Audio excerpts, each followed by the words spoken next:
아브라함이 애굽에서 나와 그의 아내와 모든 소유와 롯과 함께 네겝으로 올라가니 아브라함에게 가죽과 은과 금이 풍부하였더라. 그가 네겝에서부터 길을 떠나 베델에 이르며 베델과 아이 사이에 곧 전에 장막 쳤던 곳에 이르니 그가 처음으로 제단에 쌓은 곳이라. 그가 거기서 여호와의 이름을 불렀더라. 아브라함의 일행 롯도 양과 소와 장막이 있으므로 그 땅에 그들이 동거하기에 넉넉하지 못하였으니 이는 그들이 소유가 많아서 동거할 수가 없었음이라. 그러므로 아브라함의 가축의 목자와 롯의 각지의 목자가 서로 다투고 또 가나안 사람과 브리스 사람도 그 땅에 거주하였는지라. 아브라함이 롯에게 이르되 우리는 한 친족이라. 나나 너나 내 목자나 내 목자나 서로 다투게 하지 말자. 내 앞에 온 땅이 있지 아니하냐. 나를 떠나가라. 내가 좌하면 나는 우하고 내가 우하면 나는 좌하리라. 이에 롯이 눈을 들어 요단 지역을 바라본즉 소알까지 온 땅에 들어 넉넉하니 여호와께서 소돔과 고모라를 멸하시기 전이었으므로 여호와의 동산 같고 애굽 땅과 같았더라. 그러므로 롯이 요단의 온 지역을 동으로 옮기니 그들이 서로 떠난지라. 아브라함은 가나안 땅에 거주하였고 롯은 그 지역에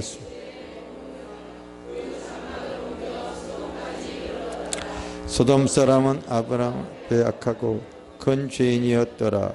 롯이 아브라함을 떠난 후에 여호와께서 아브라함에게 이르시되 너는 눈을 들어 너 있는 곳에서 북쪽과 남쪽 그리고 동쪽과 서쪽을 바라보라.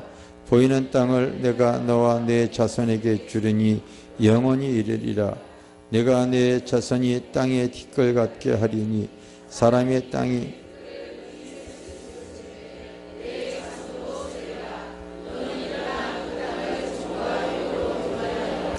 내가 그것을 내게 주리라. 이에 아브라함이 장막을 옮겨 헤브론에 있는 마므리 상수리 숲에 이르러 거주하며 거기서 여호와를 위하여 제단을 쌓았더라. 아멘. 아멘. 제가 목회하기 전에 한 9년 동안 사회생활을 나도 일반 직장 생활을 이렇게 했었습니다. 직장 생활을 하면서 아무래도 중소 소기업을 하시는 소기업을 경영하는 분들과의 만남을 이렇게 가진 시간이 많이 있었어요. 근데 이제 그분들이 나름대로 자기가 성공했다고 생각하는 사람들은 자기 나름대로의 성공의 비결을 저에게 이렇게 얘기를 해주는데요. 그게 이 사람 저 사람 그 자기 나름대로 기업을 이루었던 그 성공한 사람들의 그 내용들을 가만히 듣고 보니까 세 가지로 압축이 되어졌어요. 세 가지로 압축이 되어졌어요. 첫째가 바로 뭐냐면은요, 아이템이 좋은 사람들이 있어요. 아이템. 세상적으로 이제 노하우, 아이템, 어떠한 특별한 기술력, 기술력입니다. 그런 사람들은 그렇게 얘기를 합니다. 다른 거 없어 지혜가 있어야 돼. 아이디어가 좋아야 돼. 그래서 특별한 기술력으로 이 상품 가치를 높일 수 있는 이러한 노하우가 있어야 된다는 것을 강조합니다. 그것 때문에 자기는 돈을 벌었다고 얘기를 해요. 근데 그 사람은 그렇게 해서 돈을 벌었지만은 이 특별한 기술력이나 노하우, 아이템이 좋아도 여기가 바로 한국에서 제일 큰 유통 단지예요. 유통 단지에 보면은요, 그 아이템이 좋아가지고 망한 사람들이 나온 상품이 무지무지하게 많아요. 그냥 왜냐면 기업을 이루는 것이 아이템만 갖고서 되는 것이 아니라 조직력도 있어야 돼요. 판매망을 이룰 수 있는 조직력도 있어야 되고요. 자금력도 있어줘야 돼요. 뿐만 아니라요, 이 모든 것들을 이 회사 관리 직원들도 잘 뽑아야 되지만은요, 그것도 제대로 수금을 잘할 수 있는 영업력도 있어야 되고요. 이런 모든 것들이 조화를 이루지 아니하면은 일어날 수가 없어요. 그래서 아이템이 좋다고 해가지고 일어나는 것이 아니라 그 사람은 이걸 통하여서 성공을 했기 때문에 그 얘기를 하는 거예요. 또 어떤 사람은 이런 얘기를 합니다. 에이, 다른 거 다 필요 없어. 열심히 수고하고 노력하면 돼. 열심히 노력하고 수고하면은요 성공한다고 얘기하는 사람들이 아주 많아요. 그래서 남 잠잘 때 나는 뭐 잠 안 잤다고 얘기를 하고 진짜 뼈 빠지게 일을 했다고 뭐 이렇게 얘기를 하고 그러는 사람들이 많아요. 근데 나는 여기서 이렇게 집에 가다 보면은요 뼈 빠지게 일을 하더라도 돈 못 버는 사람들 무지하게 많이 봐요. 우리 동네에 슈퍼가 하나 이렇게 있어요.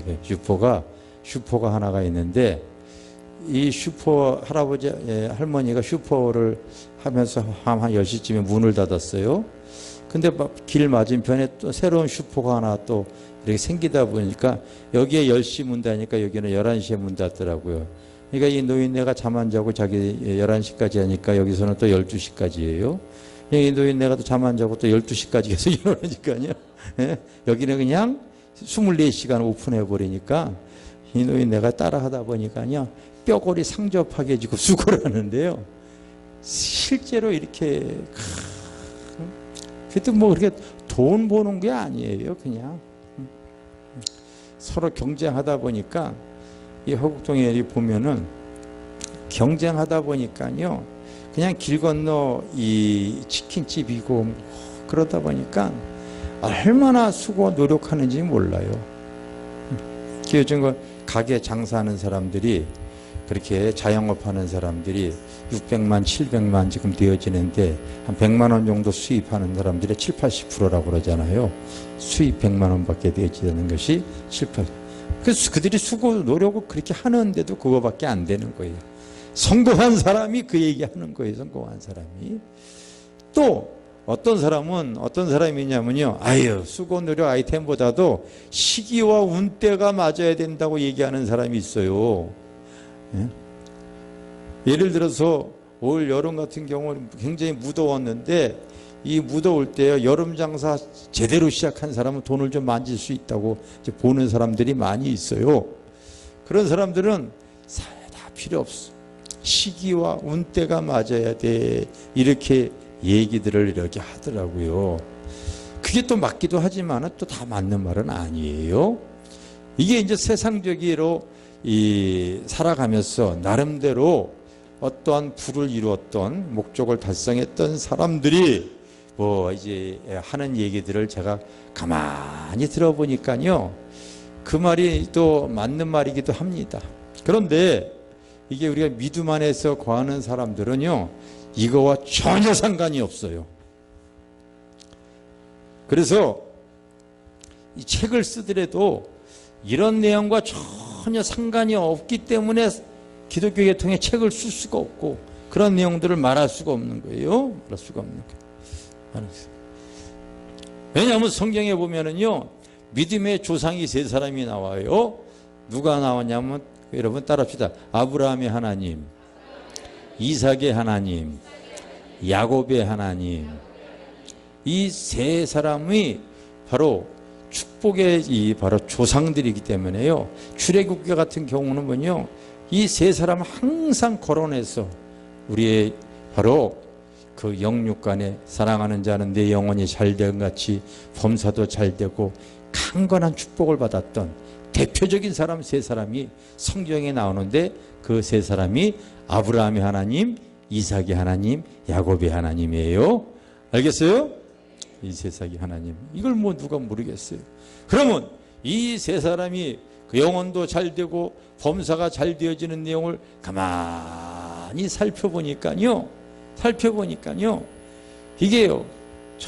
전혀 세상적인 어떠한 이 방법과 전혀 상관없이 하나님께서 그의 영혼이 잘 되고요. 범사가 잘 되어지고 풍성한 은혜를 누리는 것을 이게 알 수가 있는데 그게 눈이 열리질 않으니까 그거를 못 보고 있어요, 다들. 오늘 여러분들이 하는 얘기, 내가 하는 얘기들을 잘 듣고요. 이 통로가 열려야 돼. 영적인 눈이 열려야 되는 거예요.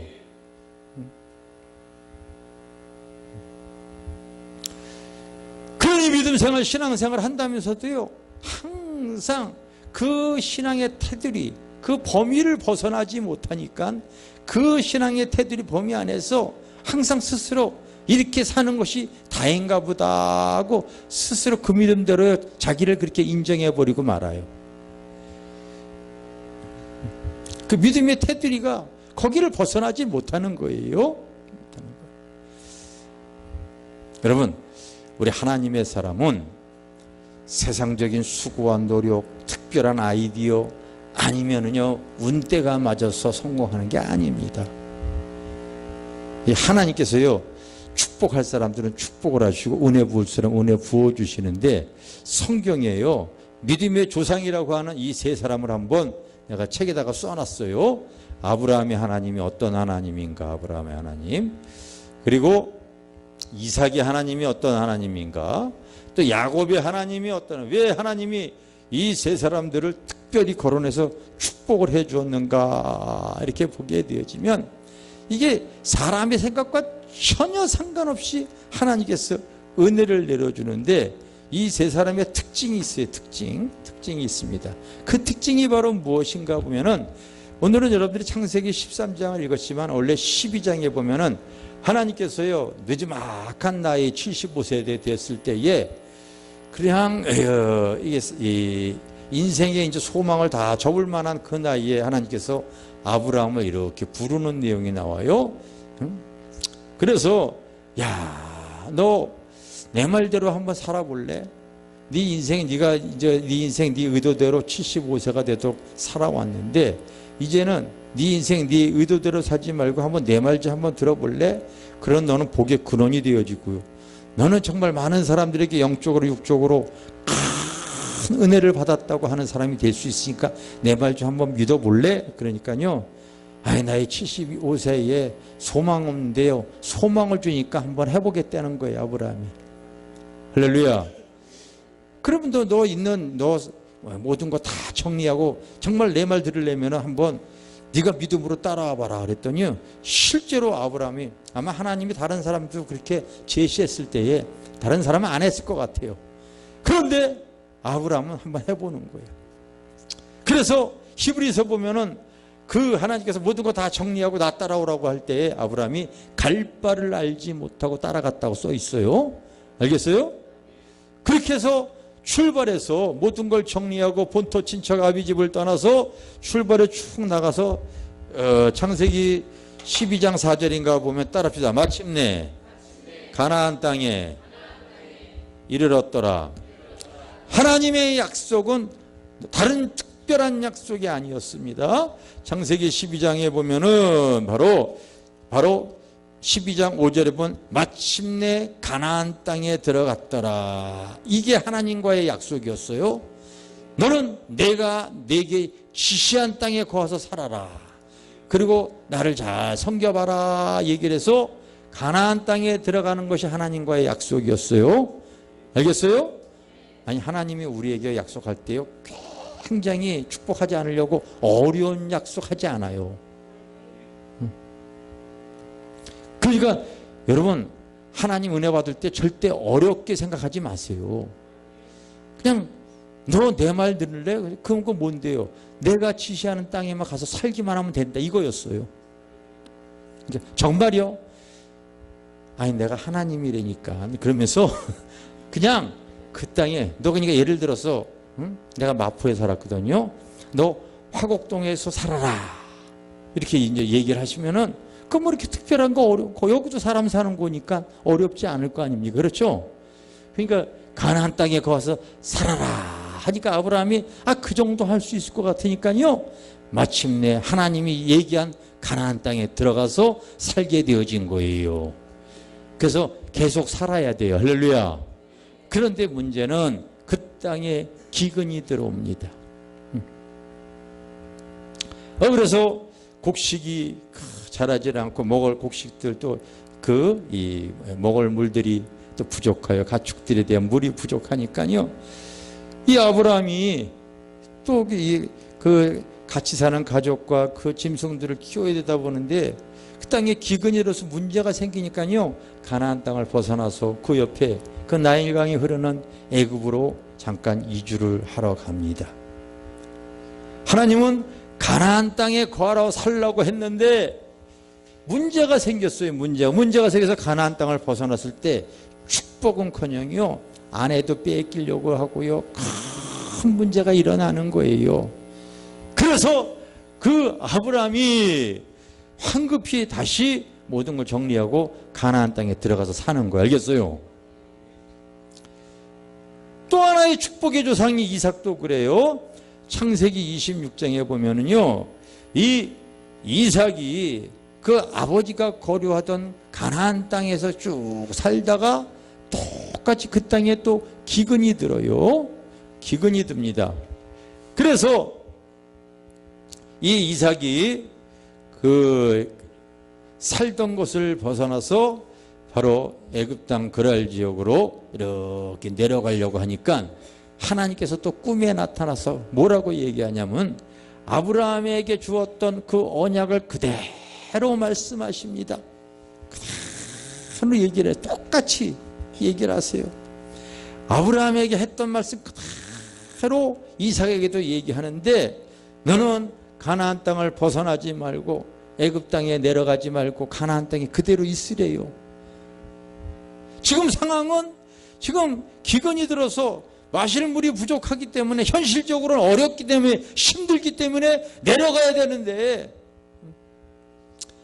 하나님께서 좀 참으면서 좀 전략하면서 힘들더라도 좀 어떻게 좀 방법을 모색해서 가지 않을 정도로 네가 한번 해보라고 그러는데, 이삭이 하나님이 말씀하셔도 상관없이 애굽 땅으로 또 가나안 땅을 벗어 애굽 땅에 가니까요, 아유, 아브라함에게 당했던 그 환난, 똑같은 환난을, 그래서 아내도 뺏기게 되고 어려움이 당하니까요, 그제서야 이삭이 혼나가지고요 다시 또 가나안 땅에 가서 살게 되어지는 내용이에요. 알겠어요? 그래서 이제는 그곳에서 물이 부족하니까요 샘을 팝니다. 샘을 파니까 그 옆에 그곳에 살고 있던 사람들이 이거 왜 우리 땅에 우리 샘인데 네가 펴려고 그러냐 해서 싸움에 나와요. 그래서 뺏겨가지고 또 다른 데 가가지고 또 샘을 파니까 또 다른 그 블레셋 사람들이 와가지고 여기도 우리 것이다. 예전에 우리가 팠었다. 먼저 임자다. 자리 깔고 앉아있는 사람은 옛날에 자리 싸움 많이 했잖아요. 그렇죠? 그래. 그래서 아니 니네가 이거 예전에 이거 아니라고 그랬었는데 뭐 얘기해도 필요 없어. 그거를 막 얘기가 안 돼. 할 수 없이 그냥 또 다른 데로 가지를 않아요. 그냥 가나안을 빙빙 돌면서 계속 하나님의 약속 안에 믿음 안에 거하면서 그 하나님의 언약의 약속을 파는 거예요. 예? 믿음의 샘, 이거 은혜의 샘을 파는 거 알겠어요? 거기를 벗어나지 않은 거예요. 그랬더니 하나님께서 그 이삭에게 그해 그 기근이 많은 그 땅에요 곡식음을 심었더니 30배, 60배, 100배의 결실을 얻었더라 이렇게 써있는 거. 할렐루야. 야곱도 마찬가지예요.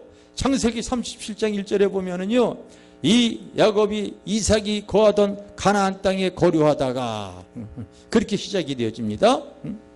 그러니까 이 야곱도 항상 어디서 살았냐면 가나안 땅에 살았던 거 알겠어요?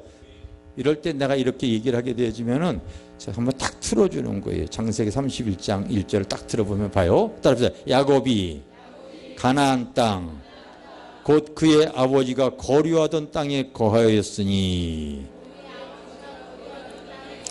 자, 그러면 바로 야곱의 아버지가 누구예요? 이삭이죠.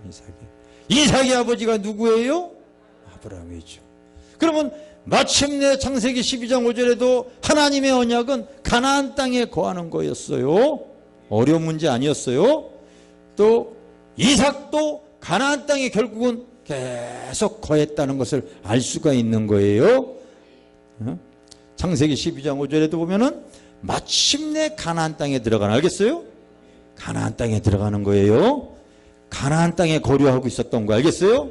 그런데 계속 가나안 땅에 간 것이 아니라 야곱이 자기 꾀 자기 생각으로요 하란에도 갔다가요 자기 수단대로 별 노력을 다 해도 그 어떤 아무것도 누리지 못하는 인생의 곡절 많은 인생을 살다가 결국 가나안 땅에 결국 그도 들어가는 거예요. 그래서 여러분들이 먼저 믿음의 축복을 받으려고 하게 되어지면은요, 에베소서 1장에 보면은 매 구절마다 나오는 내용들이 나오는데, 그게 무엇이냐면 따라주다. 말씀 안에서, 그리스도 안에서, 성령 안에서, 사랑 안에서.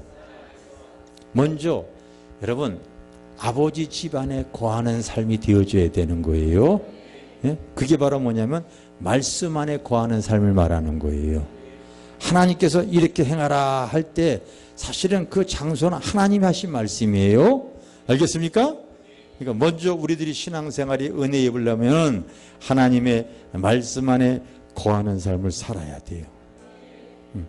이거 별로 어려운 거 아닙니다, 여러분. 절대 어려운 거 아니에요. 근데 문제는 신앙생활 한다고 하면서도요, 탕자처럼요, 꼭 하나님 말씀과 상관없이 내 계획, 지식, 생각, 방법대로 살아가는 인생들이 무지하게 많은 거예요. 무지하게 많아요. 무지하게 많아요.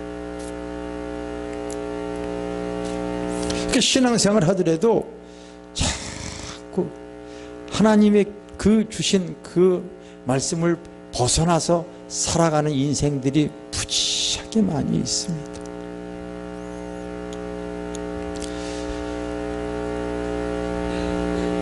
이 영적인 가나안이란 하나님 안에, 우리가 믿음 안에 거하는 삶을 말하는 거예요. 그걸 여러분들이 잊지 마시기를 바랍니다. 알겠어요? 보면은 사실은요, 벗어나는 사람들이 부지하게 많아요. 옆에 있는 분이 물어봤어요. 벗어났어요? 안 벗어났습니까? 한번 물어봐봐요.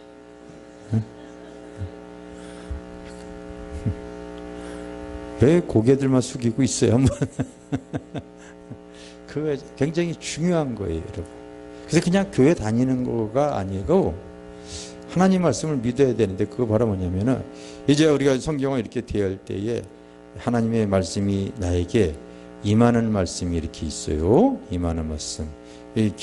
그냥 기록된 말씀은 로고스, 기록된 말씀인데, 때로는 기도하다가 성경을 읽다가 설교를 듣다가 그 하나님의 말씀이 나에게 찾아오고요, 임하는 말씀은 레마야, 레마. 그래서 말씀이 육신이 되어 우리 가운데 거하심에, 그 거하는 말씀 여러분들 붙잡으셔야 돼요. 나도 이번에 이제 집회하면서 하나님께 이제 기도를 하는 거예요. 하나님, 나의 입술에 이번 집회 학자의 혀를 주시고 성령의 기름을 부어 주셔서 지혜의 영으로 들을 사람이 들려지게 하여 주시옵소서. 할렐루야. 그래서 이게 제가 목회하기 전에요, 그 기도원에 가서 이렇게 기도하다가 하나님께서 어떠한 그 비전을 주셨냐면요, 이 기도 제목에 이 비전을 주셨어요. 이게 20년 전에 주어진 기도 제목입니다. 이 기도 제목. 그래서 이 기도 제목을 가지고 이렇게 기도하다가 이제 교회를 개척했는데, 아무래도 이 내용이 좀 귀한 내용인 것 같아가지고요. 그래서 이제 주보에다가도 올려놓고 20년이 이렇게 흘렀어요. 20년이 이렇게 흘렀습니다. 흘렀는데 근래에 와가지고 하나님께서요, 이렇게 말한 대로 하나님께서 어떠한 이 은혜들을 부어주시는 일들이 참 많이 생기기 시작하는 거예요. 그래서 왜 그런가 해봤더니, 이제 하나님께서 이런 나를 통하여 주시고자 하는 꿈과 비전을 이루시기 위하는 거예요. 알겠어요? 이루시기 위해서 바로 영권, 인권, 물권 이런 것들을 이렇게 막 허락을 하시는 거예요. 할렐루야. 그래서 그래, 뭐 내 힘으로는 전혀 할 수가 없어요.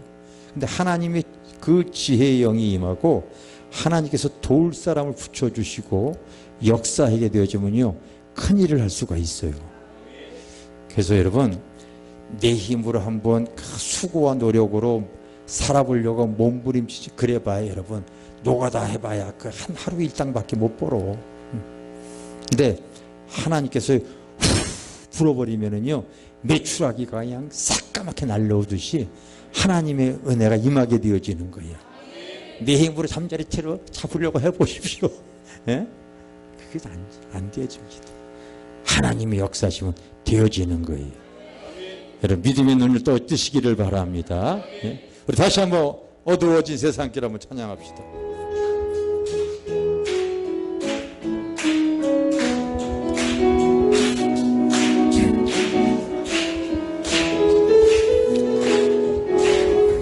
어두워진 세상 길을 끊임없이 걸어가다 나의 영혼 어두워졌네.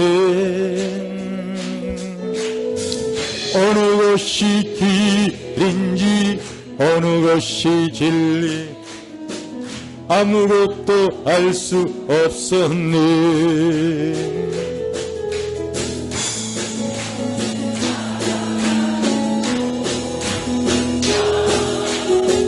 실패와 좌절뿐이네.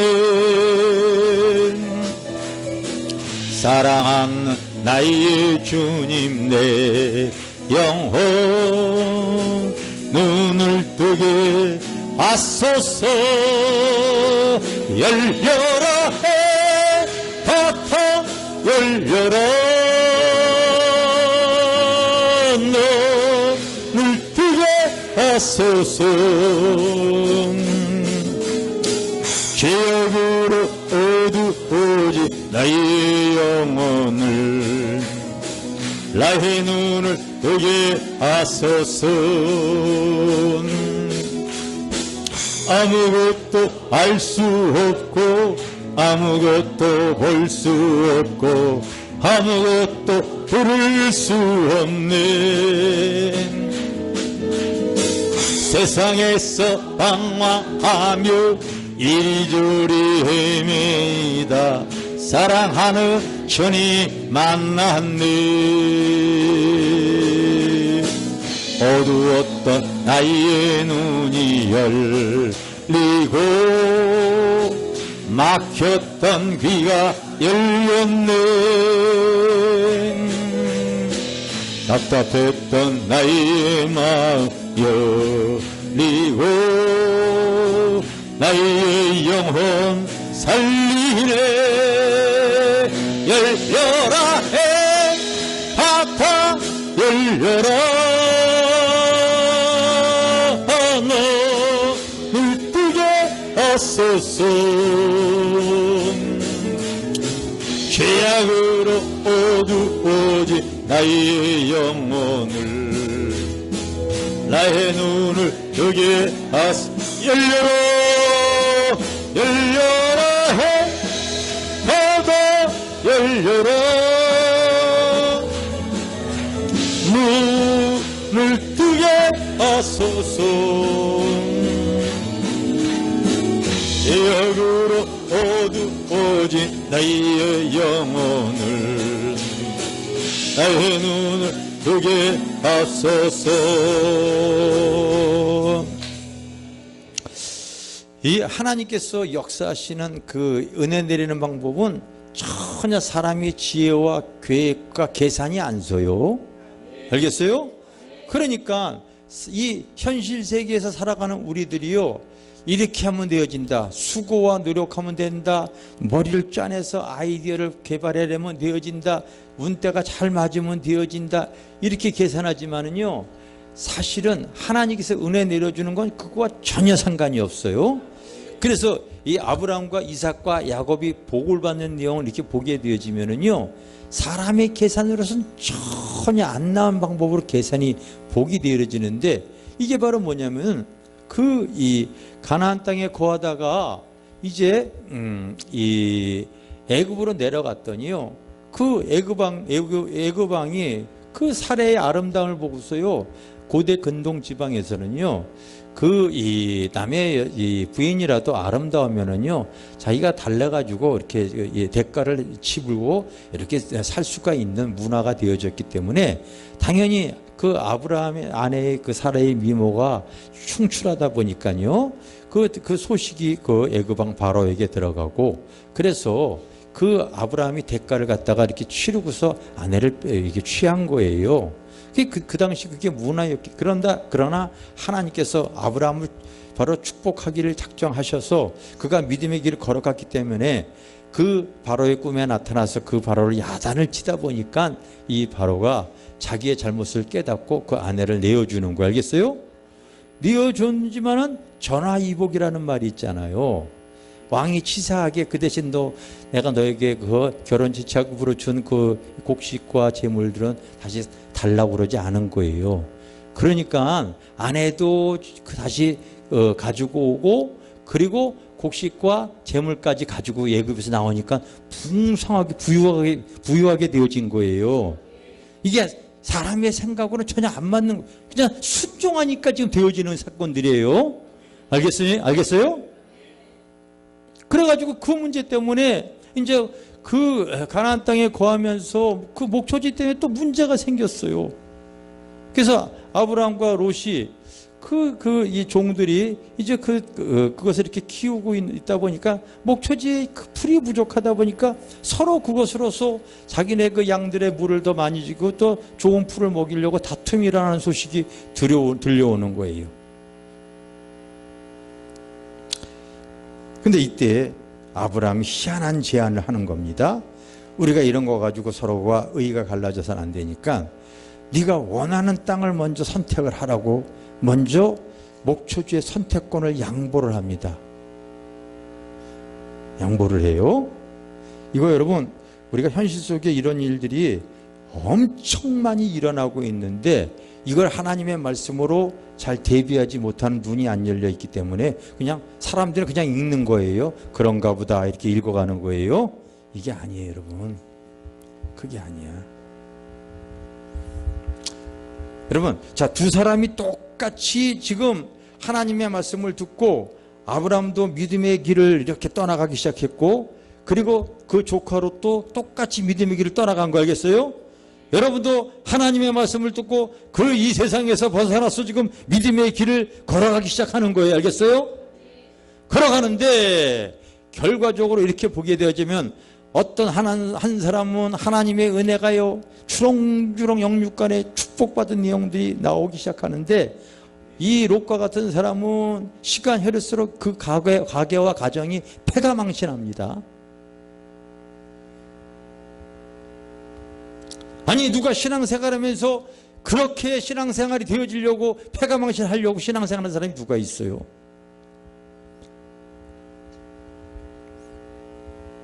그런데 대부분 똑같이 믿음의 여정을 시작하는데요, 롯의 길을 건너가는 사람이 90%가 넘어가요. 여러분, 내 얘기를 이제 들어보면 알아.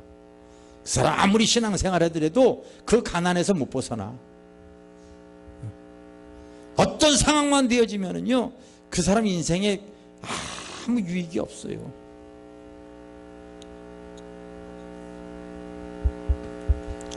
똑같이 지금 믿음의 길을 걸어가는 거 알겠어요? 똑같이 믿음의 길을 걸어가는데 결과가 한 사람은요, 결국 하나님의 그 언약을 받아내는 사람이 있고, 그 롯과 같은 신앙생활을 통하여서 그 가게가 패가망신하는 가게가 있어요.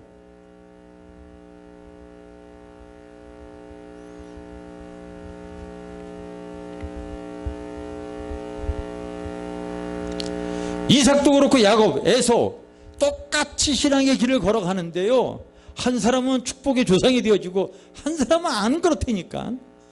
똑같은 길을 걸어가는 것 같은데 하나님을 믿으면서. 그게 뭐냐면요, 어떤 상황, 어떤 현실, 어떤 상황, 어떤 여건이 생겼을 때에 자기의 유익대로 움직이는 삶과 하나님의 의도대로 움직이는 삶으로 구분이 되어져요. 자기의 유익대로. 하나님의 말씀을 여러분들, 내가요 말씀을 이렇게 증거할 때요, 핫숨에 있다면 듣는 사람이 참 이해를 잘하게 하나님의 입에 학자의 혀를 주시고 성령께서 지혜의 영을 부어주세요. 그렇게 내가 기도를 하면서 하는 거예요. 알겠어요? 자기의 유익대로 살아가는 인생이 있어요. 유익대로 살아가는 인생. 그리고 하나님의 의도대로 순종하는 인생이 있어요. 순종하는 인생. 이렇게 갈라집니다. 이렇게 갈라져요. 따라서 어떤 상황, 어떤 문제, 어떤 여건, 이런 것들이 계속 우리 앞에 생겨집니다. 사람의 인생 구조가 있어요. 사람의 인생 구조. 사람의 인생 구조가 있는데, 우리는 사람이 어떤 이 결정을 해 나갈 때에 따라서 생각, 기쁨, 시간, 돈, 요게 사람의 인생 구조입니다. 그냥 다른 거 모을 것 같으면 요거 하나만 외워놓고 가더라도요, 오늘 왔다가 보람 되어죠. 예를 들어서 설명해 드릴게요. 사람의 인생 구조가, 자, 오늘 아침에 일어나면 여러분들이 생각을 합니다. 김치찌개 끓여 먹을 게 좋을까, 된장찌개 끓여 먹을 게 좋을까 생각해서요, 자기가 좋은 대로 선택을 하는데, 그 선택해서요, 시간을 내고 돈을 써서 재료를 사서 해 먹는 거예요. 알겠어요? 그리고 이제 해 먹고 나가지고 아침에 또 생각해요. 오늘 저기 뭐 축복교회에서 책 출간 기념 세미나 한다는데, 집에서 TV 보고서 그냥 친구 만나는 게 좋을까, 아니면 거기 한번 가볼까 생각해서 기쁜 쪽으로 시간 내고 돈을 쓰는 거예요. 알겠어요? 이렇게 하루에 그냥 순간순간 탁탁탁탁탁 자기의 인생을 결정해 나가는 게 하루에 순간순간 한 300번 정도를 지금 결정해 나가는 거예요. 이거 무슨 말인지 이해가 해야 되는데, 혼미한 영혼 좀 떠나갈지어다. 저 무슨 말, 이러고 지금 모국 있어. 귀가 안 열리면은요. 답답한 거예요, 그러고. 답답한 거예요. 근데 실제가 그런 거예요. 그래서 내 인생 내 의대대로 잘 되기 위해서 지금까지 몸부림치고 애를 쓰고 수고하고 노력한 결과가 지금 현재의 나란 말이에요.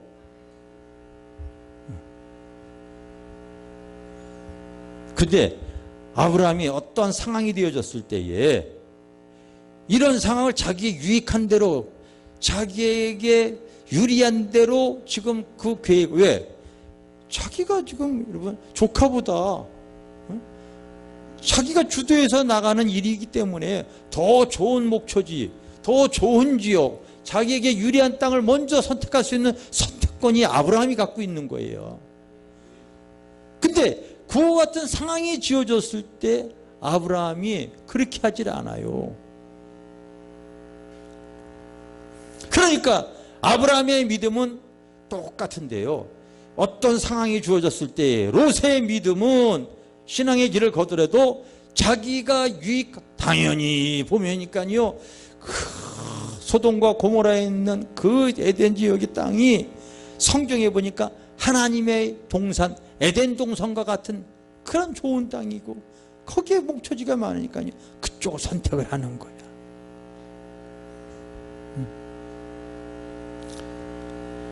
저도 그렇거든요. 밖에 나가가지고 물건 하나 사게 되면 똑같은 것들도 조금 더 싱싱하고 네? 조금 더 깨끗하고 조금 더 많은 거, 나에게 유익한 대로 여러분 우리가 항상 선택하잖아요. 그렇죠? 선택하잖아요.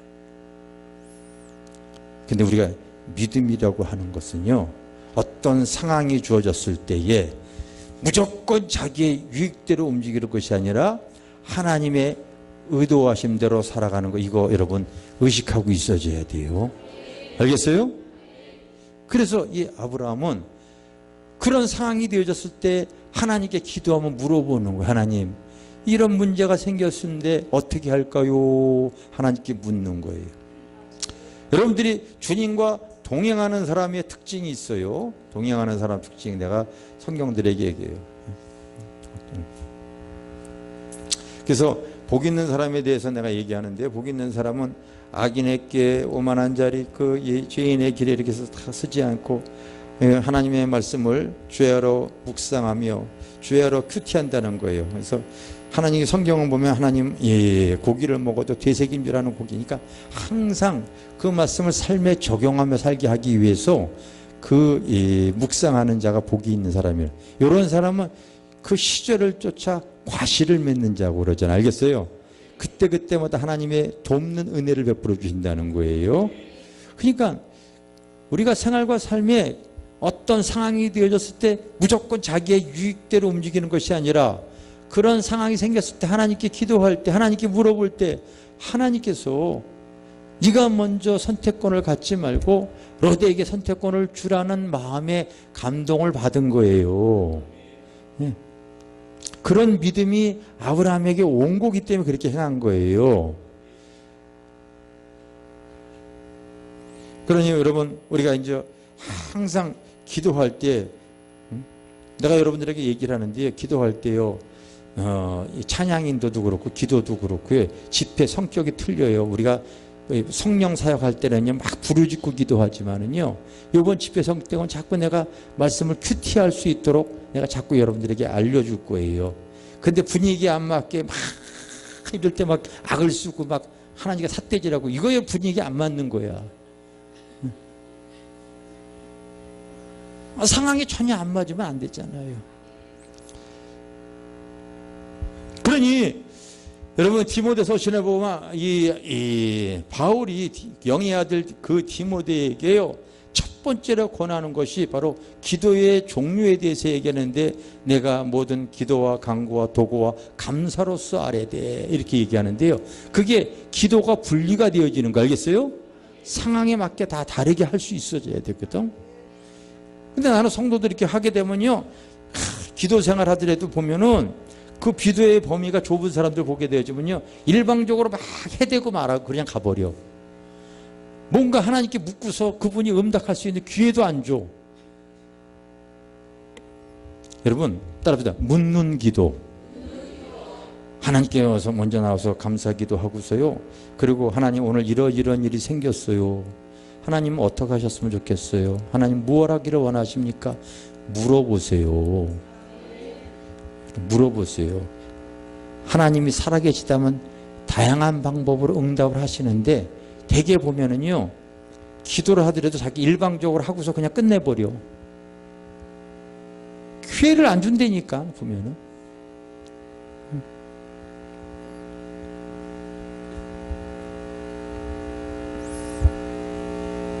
아마 아브라함이 그와 같은 상황이 되어졌을 때 하나님 이렇게 지금 다툼이 생기는데 문제가 발생했는데 어떻게 할까요? 할 때에 선택권을 롯에게 먼저 주어라. 그러니까 어떤 상황이 생길 때에 하나님의 의도대로 순종하는 삶이 있고요 자기의 유익대로 살아가는 게 여러분 신앙생활하는 사람들이 많은데 대개가 다 이렇게 한다니까요. 자 우리 교회도요 이렇게 신앙생활 해요. 내가 이제 주일날 이렇게 얘기를 하죠. 주일날 내가 오전에 이설교를 이렇게 했어요. 성령의 감동이 와서 이설교를 이렇게 했어요. 하고 나서 이번에 추석 집회 하니까 참석하세요. 이렇게 내가 이렇게 얘기했어요. 시간이 나는 분은 참석하세요. 얘기했어요. 이렇게 얘기를 하더라도 자기의 유익한 대로 다 움직여요. 근데 어떤 성도는요 하나님 나에게 재정을 주시옵소서 물질권을 주시옵소서 그렇게 아무리 하더라도요 무지하면 못 받아. 왜? 항상 자기의 유익한 대로 움직이는데 아니 눈에 현실에 보니까 여기 풀이 푸르고 그리고 사람들이 많이 살고 문화시설이 좋고 상황이 다 유익한데 당연히 그쪽 선택하지. 근데 하나님이 우리를 여러분 나쁘게 할 이유가 하나도 없어요. 우리는 당장 눈에 보이는 현실만 이렇게 택하는데요 이야 하나님께서 언약은 그 계속 약속을 붙잡고 나가려고 하는 이 아브라함을 주목하고 있는 거예요. 그래서 여러분 오늘 읽은 창세기 13장 12절에 보면 아브라함은 가나안 땅에 계속 거주하였고 롯은 그 지역의 도시에서 머무르며 아브라함은 계속 가나안 땅에 거주하면서 그러다가 또 하나님께서 어디로 가라냐면요 척박한 땅 헤브론으로 또 가라고 그래서 헤브론으로 가서 그곳에서 하나님께 예배와 제사를 드렸더라 하는 것이 13장 마지막 절이에요. 아니 왜 척박한 땅 헤브론 산골짜기로 가게 하셨을까? 더 힘들게 하시는 거예요.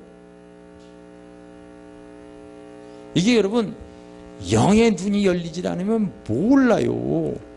하나님은 아브라함에게 무슨 축복을 해줬냐면요, 12장 1절에 보면은요, 너를 큰 민족으로 이루고 너를 창대하고 너는 복이 되어지고 네가 축복하는 사람 되, 이거 이루게 하기 위해서 하나님께서 너는 가나안 땅에 거하라고 그런 거 알겠어요? 그러면 하나님은 신실하신 분이란 말 알겠어요? 근데 무슨 상황만 생기면 자기의 유익대로 막 움직여버려. 대부분의 사람들은 가난이고 뭐고 막 벗어납니다. 자기에게 조금만 유익하게 되어지면은요, 말씀이고 다 팽개쳐버리고 다 움직여버려요.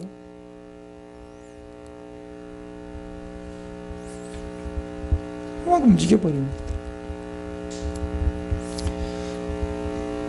우리가 자기의 유익한 상황만 되면, 아니 교회 방만 벗어나면은 전혀 신앙과 상관없이 살아가는 인생들이 너무나 많은 거예요.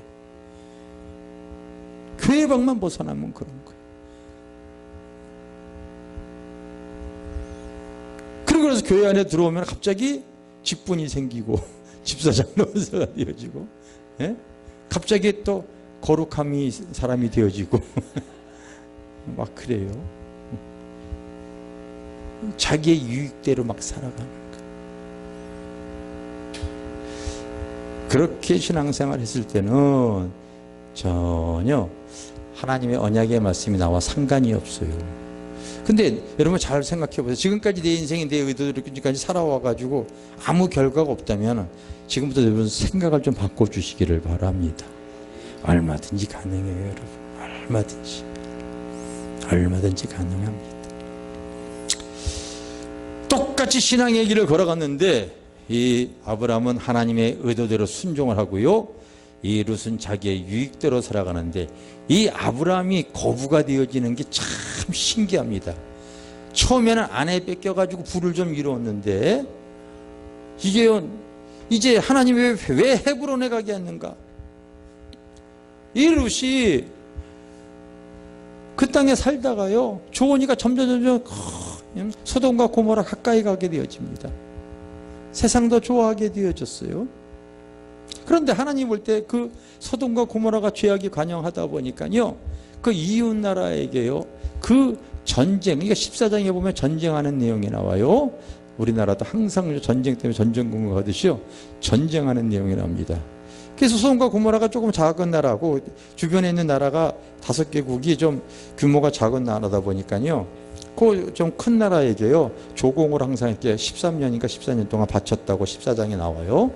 바쳤는데 이제 조금 힘을 키웠기 때문에 이제 그다음부터 안 바치니까요, 그 이 4개 나라가 그 좀 힘이 있는 강대한 4개의 국가가 연합을 해서 소돔과 고모라와 주변에 3개국을 쳐들어오는 내용이 나옵니다. 그래서 그 강력한 부대, 이 나라가 4개가 쳐들어와서 이 소돔과 고모라 그 주변에 있는 나라를 박살을 내가지고 재물과 모든 양떼들을 이끌어가는데, 그냥 고래 싸움에 새우등 터진다고 로또 그 근처에 가서 비풀려고 살다가요, 자기 재산 다 뺏기고 쫓겨가는 거예요. 근데 아브라함이 그렇게 살아도 그 영혼 사랑하는 마음이 있고, 자기 이 조카 롯이 끌려갔다는 것도 그냥, 그래서 자기의 그동안 훈련시켰던 사람들을 잘 동원해서 300몇 명인가 이렇게 동원시켜가지고요, 거기 가서 이제 전쟁을 하는 내용이 나오는데, 절대 이길 수 있는 전쟁이 아니지만 성경에 이렇게 써 있어요. 예? 전쟁은 여호와께 속한 것인지요. 그래서 성경에서 하나님 함께하는 사람이 저 하나님의 전쟁에서, 그런 세상 전쟁에서 지는 경우를 성경에 써 있질 않아. 하나님의 손이 함께 하시면 이길 힘을 주시는 거예요. 그래서요, 이야, 그 재산과 그 가축과 그 종들을 갖다가 다 노예로 삼으려고 끌려가는데, 아브라함이 317명인가 몇 명이죠? 기억나나요? 18명인가 17명인가. 하여튼 뭐 한두 명 틀렸다고 해서 이단으로 보지 마시기 바랍니다. 그래가지고는 그냥 박살을 내는데, 이게 이길 수 없는 전쟁을 하나님께서 손주시는 거예요. 할렐루야. 그래가지고 엉겹결에 전쟁을 통해 가지고요 어마어마한 부를 소유하게 되어지는 거야. 그랬더니 이게요 눈이 안 열리게 되어지면은 내가 이 책을 그런 내용을 써놨더니 이 책을 이렇게 교정하는 우리 집사님뿐만 아니라 어떤 목사님이 전화가 왔어.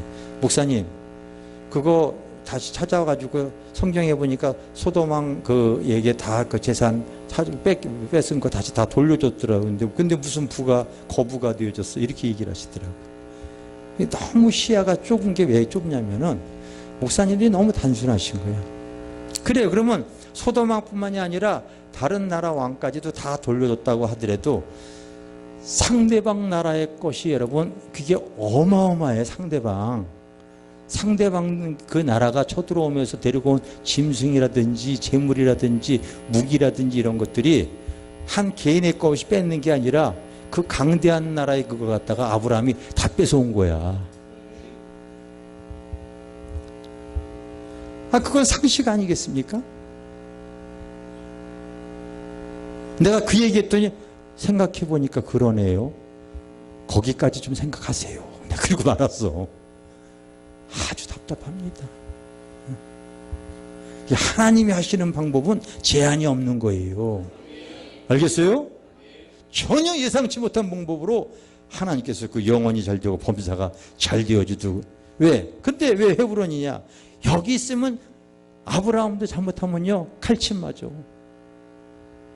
그러니까 피하게 하는 거예요. 이런 거 다 하나님의 놀라운 구원 계획을 사람이 지혜로 어떻게 알 수 있겠습니까? 전혀 이해가 안 되어지는 거예요. 바울이 이런 것들을 많이 깨닫다 보니까 로마서 11장 33절에 보면은 따라주다 깊도다 하나님의 지혜와 지식의 부요함이요 우리가 거기를 찾을 수 없고 참 풍성한 하나님의 놀라운 은혜를 우리가 측량치 못한도다고 그렇게 얘기를 하고 있어요. 그러니까 드러나 보니까 아는 거예요. 드러나 보니까. 아멘. 드러나 보니까 아는 거예요. 첫째가 그래서 여러분 먼저 하나님의 말씀 안에 거하는 삶이 되어져야 돼요. 알겠어요? 하나님 말씀 안에 거하는 삶이 되어지고 두 번째가 여러분 대개 보면 자기의 유익한 대로 막 움직여 나가는 그런 인생이 대부분인데 아니에요.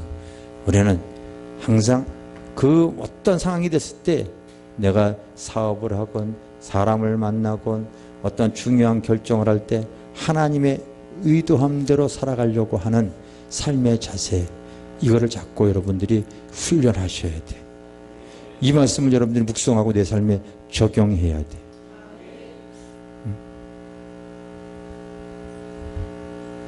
그냥 어떤 상황이 됐을 때 내가 이런 얘기 이렇게 설교를 하고서 하면은 추석이 이렇게 되어졌을 때 추석 지켜야 되어졌을 때 그냥 은혜 받고 그런가 보다 하고서 되어지고 그냥 자기 유익대로 그냥 막 움직여요. 아무 상관이 없어요. 하나님 말씀은 내 삶에 전혀 적용하지 못합니다.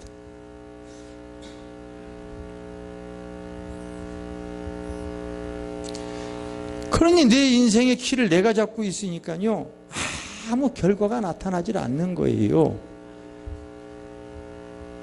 내 인생의 길을 하나님께 맡기셔야 될 줄 믿습니다.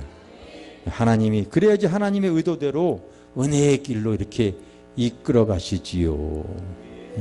주님의 길로 이끌어 가시지요. 할렐루야. 우리가 신앙생활 하면서도요 내가 볼 때는 이게 굉장히 중요한 부분인데 이런 것을 모르고서 그냥 항상 신앙생활 하면서 기도도 그냥 일방적으로 자기 한풀이 하듯이 하고서 뭐 물어보고 여쭤보고 이런 거 전혀 없어요. 내가 요한복음을 쓸 때 내가 요한복음의 내용이 너무 귀해가지고요 내 이름까지도 부모님이 주어진 이름하고도 내가 김요한으로 바꿨어요. 근데 이렇게 집회 다니고 막 이렇게 다니다 보니까요 교회마다 제일 많은 이름이 여자는 은혜고요 남자는 다 요한이야. 그래서 다시 그냥 내 이름으로 돌아가 버렸어요.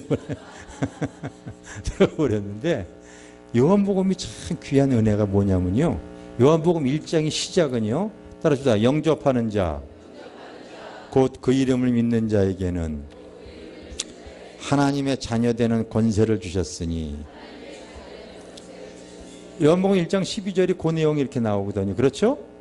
그리고 2장에 보면은요, 바로 영접한 사람에게 주신 은혜를 말하는데, 그게 가나의 혼인잔치에 대한 사건이 나와요. 가나의 혼인잔치. 여기 목회자들 이렇게 있으면 이따가 끝나고 그래서 그 책 하나 이렇게 사서 한번 보세요. 그래서 중요한 내용이 이런 게, 왜냐하면 이제 잔치, 우리 인생에 다 잔치집같이 되어지기를 원하거든요. 그런데 주님께서 이 혼인잔치에 손님으로 참석을 하셨는데, 따라합시다. 포도주가 모자란지라. 우리 인생이 잔치집 같기를 원하지만은요, 어떠한 그 인생의 위기, 문제, 아주 안 좋은 상황이 생겨지는 거예요. 당시에 가나의 혼인잔치도 그 흥을 돋궈야 될 수 있는 잔치집에 꼭 당시에 필요한 문화, 그 음식이 떨어지다 보니까요, 문제가 생긴 거 아니겠습니까? 그랬을 때에 이런 문제를 해결할 수 있는 분은 예수님밖에 없다고 생각을 해서 손님으로 참석하신 예수님에게 부탁을 해서 주인 자리에 앉히는 내용이 나와요. 주인 자리에. 그러니까 주님이 주인 자리에 앉게 되니까요, 바로 손님으로서는 하인들에게 막 이해 못할 그 말씀을 이렇게 하셨을 때 순종하지 않죠. 손님이 하인들을 부릴 때. 근데 주인이 부리게 하게 되면은 이해 고하를 막론하고 순종을 해야 돼요. 당시의 문화가 그렇게 되어져 있어요. 그래서 주님이 주인 자리에 앉아가지고요, 바로 하인들에게요, 손님이 많이 와서 그 물 항아리가 다 씻을 항아리에 물이 다 비었는데 거기에 물을 채우라고 하니까 물을 채웠더니 그 물을 떠다가요 연회장에 갖다 주라고 하는 게, 사람의 이론과 상식으로는요, 이거 완전 불난 집에 부채질하는 짓이거든요. 냉수 먹고 속 차리고 빨리 가라고 하는 소리, 이거 완전히 여러분. 근데 손님이 하인에게 그렇게 얘기를 하면은 들을 사람 하나도 없어. 당신 지금 잔치집 지금 망가뜨리려고. 근데 주인이 시키면은 무조건 당신은 해야 되거든요. 그래 바로 그렇게 행했더니, 이야, 기가 막힌 포도주를 맛보는 무리변의 포도주가 된 거야. 근데 성경이 요한복음 2장에 그렇게 써놨어요. 뭐라고 써놨냐면요, 그 맛있고 신기한 포도주가 어떻게 생겨났는지 연회장에 있는 모든 사람은 아무도 알지 못하지만, 따라합시다. 물돈 하인만 알더라. 기가 막힌 맛은 물돈 하인만 알고 있는 거, 알겠어요? 하인만 아는 거. 우리 인생의 맛이 그래요. 대개 사람들이 예수를 믿을 때 어떻게 믿냐면은요, 귀한 손님으로 이렇게 항상 믿어. 귀한 손님으로 영접해요. 근데 이 손님의 특징이 바로 뭐냐면, 아무리 귀한 손님이라도 손님은 시간이 흐르게 되면 불편해져요. 귀찮아져요. 빨리 갔으면 좋겠다 이렇게 생각이 되어져요. 그래서 다 라우디아 교회 성도처럼요, 주님을 문 밖으로 내쫓고 내가 내 인생의 주인으로 내 의도대로 막 살아가는 거예요. 주님이 문을 두드려도 열어주지도 않아. 내 인생의 주인이 나니까. 사실은 영접이라고 하는 말은요, 죽은 사람에게 쓰는 단어가 아니라 산 사람에게 쓰는 단어잖아요. 말씀이 육신이 되어 우리 가운데 거하시니. 그러니까 말씀이 육신으로 오신 예수 그리스도를 우리가 받아들이고 모셔드리는 것이 영접이거든요. 그런데 대부분 손님으로 영접하니까 가나의 혼인잔치를 통하여서 예수님을 손님으로 모셨을 때는 아무 맛도 안 난다. 그러니까 주인으로 모시고 항상 살아라. 기가 막힌 맛은 거기서 나오는 거다. 그렇게 얘기를 하는 거거든요. 알겠어요? 이런 내용들을 내가 왜? 근데 내가 밖에 나가서 그 목사님들이 요한복음을 이렇게 써놓은 걸 내가 한 10권을 사서 이렇게 봤더니, 이 내용인데 그 내용에 대한 내용은 하나도 없어. 근데 이런 내용이 아니잖아. 이거 주님이 아시려고 내가 알려주신 내용. 그래서 부흥집회 해가지고 그런 메시지를 툭툭 던졌더니 그게 맞는 거래, 내가 하는 게. 할렐루야. 그러니 여러분, 인생의 맛을 느끼려면요, 실제로 내 인생에 주님이 주인이 되어줘야 돼요. 근데 기도할 때 주여 해놓고서 주인한테 막 삿대질 해야 되고, 무슨 빚도 안 줬는데 막 내놓으라고 그러고, 한 번도 물어보지도 않고. 이 믿음의 범위가 좁은 거라니까, 여러분. 좁은 거라니까.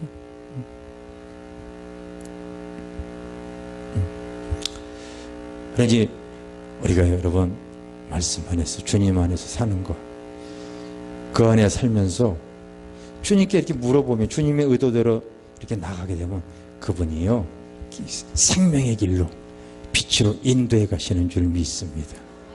할렐루야. 그렇게 생명의 빛으로 인도갈 때 영적으로 오는 어떤 이 손해도 좀 감수할 수 있어져야 돼요.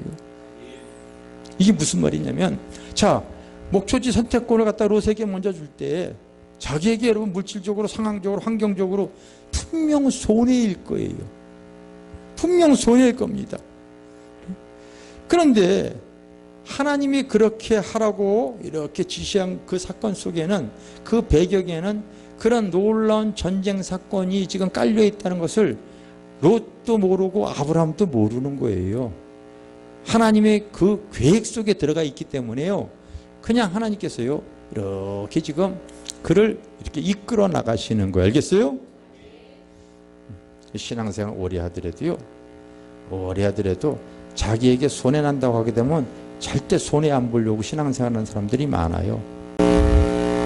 이게 항상 자기의 유익대로 움직여가는 거죠. 근데 벌써 믿음이 있는 사람들은 자기 이렇게 비울 줄 알거든요.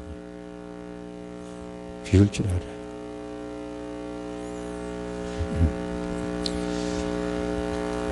내가 계산하면요, 하나님이 위해서 계산하고 계세요.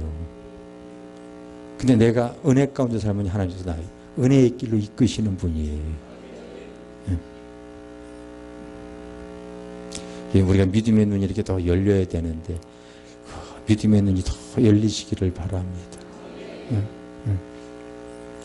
이렇게 집회 다니면서 내가 그랬어요. 사람이, 돈 싫어하는 사람이 누가 있겠어요. 근데 집회 다니면서 연약한 교회들이 참 많아요. 연약한 교회. 요즘은 이제 집회를 나가더니 좀 규모가 있는 큰 교회, 이런 교회에서 불러줘요. 그래서 올해 갔던 교회 중에 하나는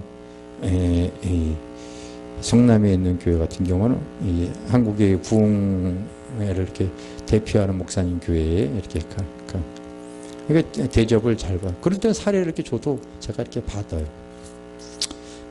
또 근래에 갔다 왔던 교회 중에 하나는 영락교회처럼 규모가 똑같이 130년 되어진 그런 교회를 군산에 이렇게 세워진 교회가 있어요. 아산인가? 갔다 왔어요. 그러니까 똑같이 집회를 하더라도 사례를 이렇게 잘 받아요. 근데 예전에는 이제 이렇게 가게 되지만 초창기 때는 교회가 이제 작으면은 그걸 제가 이렇게 사례를 줘도 성령께서 이렇게 감동을 줘요. 감동을 줘요. 받지 말라고 하는 감동을 주면은 그냥 안 받는 거예요. 안 받아. 근데 소탐대실이라고 하는 말이 있잖아요. 그때는 손해나는 것 같아도요, 시간이 흐르게 되어질 때요, 이게 주님이 나에게 주시는 대로 이렇게 순종할 때 자꾸 주님께서 큰 거를 주시는 걸 제가 알아요. 더 귀한 거 주시는 걸 제가 알아요. 그래서 여러분들이 자꾸 성령 앞에 순종을 하시기를 바랍니다. 할렐루야. 순종해. 돈 싫어하는 사람 없다니까요. 돈 싫어하는 사람. 그냥 100만 원, 200만 원, 작은 교회도 주면은 받고서 그냥 오면 그만이죠. 누가 뭐라고 그러겠어요. 근데 자기에게 유익한 대로 막 움직이게 되어지면은요, 하나님이 밀어주시는 힘이 없어. 어느 때가 되어지면. 근데 자꾸 성령께 순종을 하게 되어지면요, 그분이 밀어주시는 은혜가 다른 거야. 이 차별과 구별의 차이가 있어요, 여러분. 차별과 구별의 차이. 하나님은 하나님의 자녀를 절대로 차별하지 않으십니다. 여러분들 절대 하나님 차별하지 않으세요. 근데 구별은 하세요. 구별하세요, 여러분.